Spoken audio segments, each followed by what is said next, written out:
अस्सलाम वालेकुम दोस्तों। आज का लेक्चर बहुत इम्पोर्टेंट है।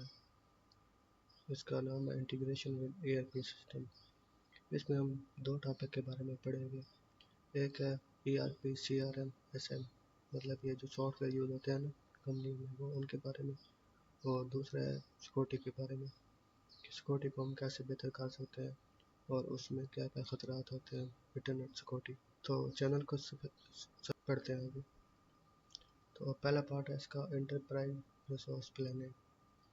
तो ये इसके बारे में है कि जो कंपनी होती है उसने अपने सारे जो सॉफ्टवेयर होते हैं ना वो एक जगह पे लाने होते हैं, क्योंकि अगर सारे अलग अलग होंगे, मतलब अकाउंट का अलग डिपार्टमेंट है, डिलीवरी का अलग है, मैन्युफैक्चरिंग का अलग है, मार्केटिंग के लिए अलग है, तो फिर वो आपस में कोऑर्डिनेट नहीं कर सकते।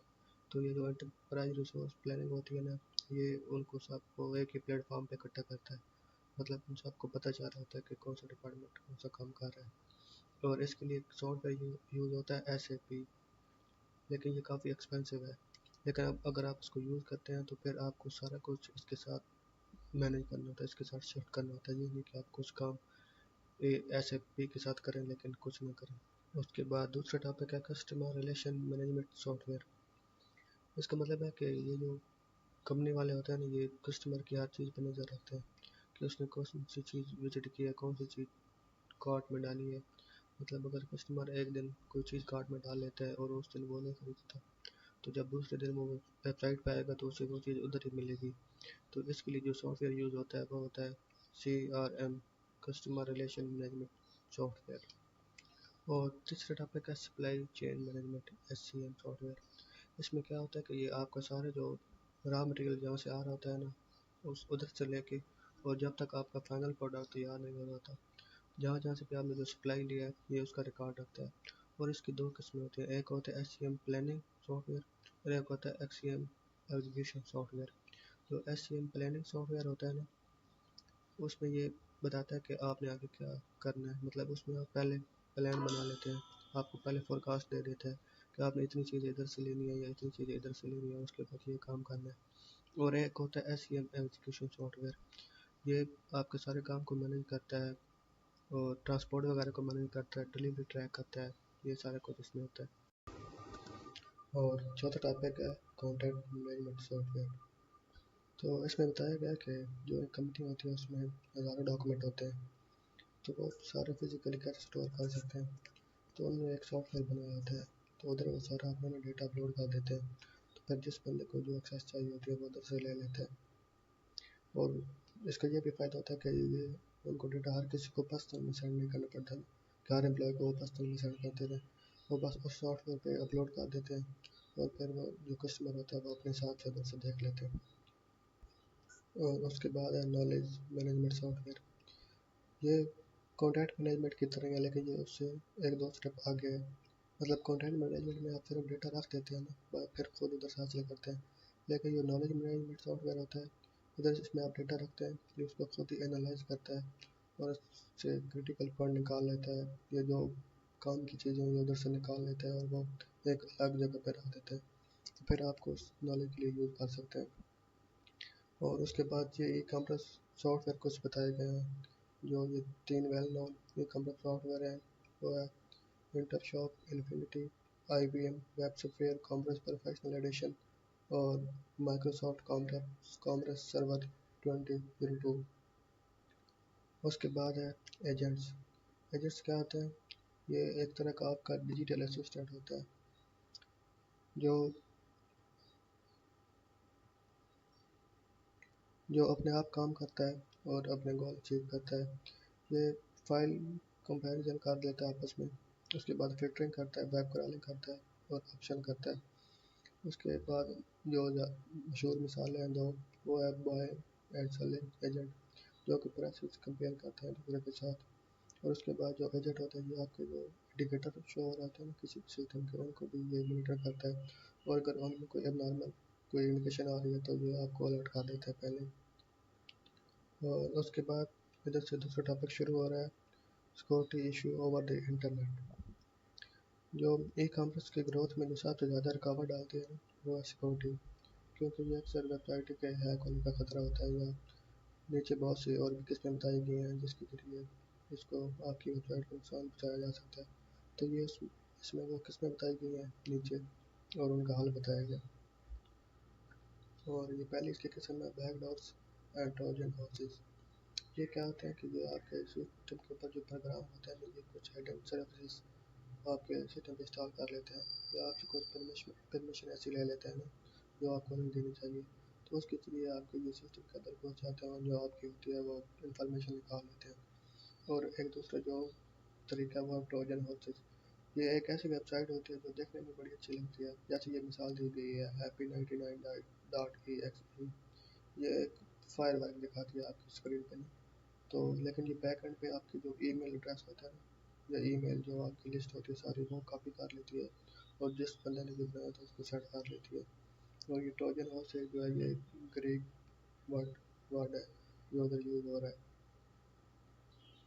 ये ग्रीक वर्ड से लिए गए कि उन्होंने एक बहुत बड़ा घोड़ा बनाया था और उसके अंदर अपनी पूरी फौज छुपा के लाए थे, तो फिर हमला कर दिया था। तो उस हिस्ट्री से उन्होंने उसको मिलाया। उसके बाद अगला टॉपिक है हॉर्सेस एंड वर्म्स। ये दोनों तकरीबन सेम ही होते हैं, लेकिन इनमें एक बहुत बड़ा फ़र्क ये होता है कि जो वर्सेस होते हैं वो ह्यूमन एक्शन से होते हैं एक्टिवेट। मतलब अगर ह्यूमन कोई एक्टिविटी करेगा, एक जगह से दूसरी जगह से ऐड करेगा कोई चीज़ तभी जाएंगे।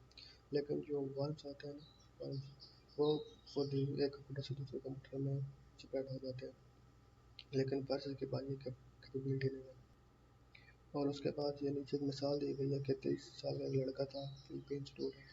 उसने एक बनाया था वायरस सॉफ्टवेयर जो होता है ना, फॉर्म बनाया था, उसे लव बग बोलते हैं। तो उसने तकरीबन 9 मिलियन का नुकसान किया था, और 40 मिलियन से ज़्यादा कंप्यूटर में वो चला गया था तकरीबन 20 कंट्री में। फिर आगे बताया गया है वायरस प्रोटेक्शन, कि हम वायरस से कैसे प्रोटेक्शन कर सकते हैं। तो उसके लिए हमें एंटीवायरस इंस्टॉल करना चाहिए अपने सिस्टम पे। ये नाम भी इधर बताया गया है, मकाफी वगैरह। और जो प्लगइन्स डाउनलोड करने से हमें बचना चाहिए। लेकिन अगर हमने डाउनलोड करने लिए प्लगइन्स तो फिर वो ऑफिशियल वेबसाइट से डाउनलोड किए जाए। और जो भी आप नए प्रोग्राम अपने पीसी के ऊपर इंस्टॉल कर रहे हैं उसको आप पहले स्कैन करें, और उसके बाद कोई फायरवॉल यूज़ करें अच्छे से वायरस के अटैक से बचने के लिए। उसके बाद ये हैकर्स के बारे में बताया गया कि हैकर्स कौन लोग होते हैं।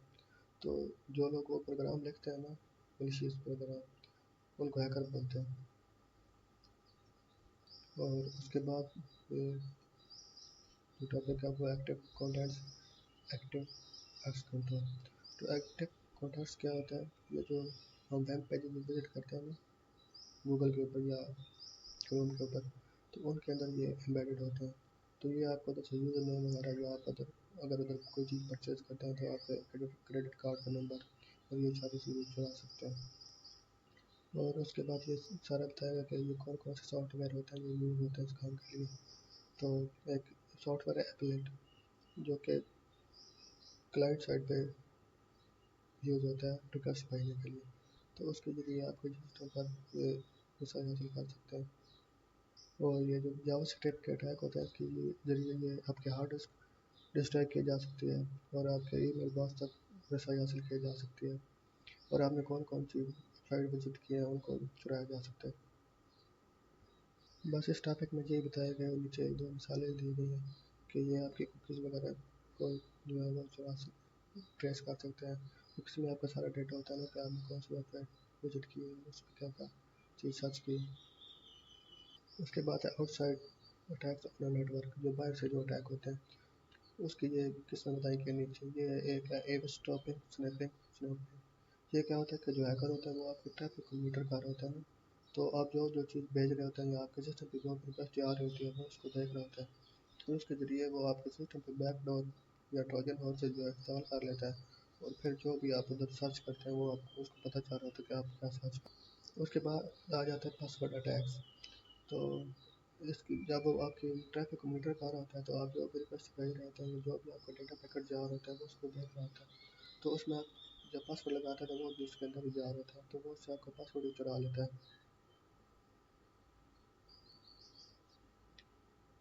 और उसके बाद है आईपी एड्रेस स्पूफिंग। इसमें ये बताया गया कि जो हैकर्स होते हैं वो आपका ट्रैफिक को मॉनिटर कर रहे होते हैं, तो आप जो भी डेटा पैकेट भेजते हैं तो उसके साथ आपका आईपी एड्रेस भी मेंशन होता है कि ये किस आईपी एड्रेस से भेजा गया है और किस आईपी एड्रेस को भेजा गया है, यानी किसने रिसीव करना है। तो उसके ज़रिए वो आपके जो डेस्टिनेशन होती है उसको भी पता उनको चल जाता है सारे आईपी एड्रेस का, और आईपी एड्रेस की एक्सेस भी उनके पास चली जाती है। और उसके बाद है man in the middle attacks.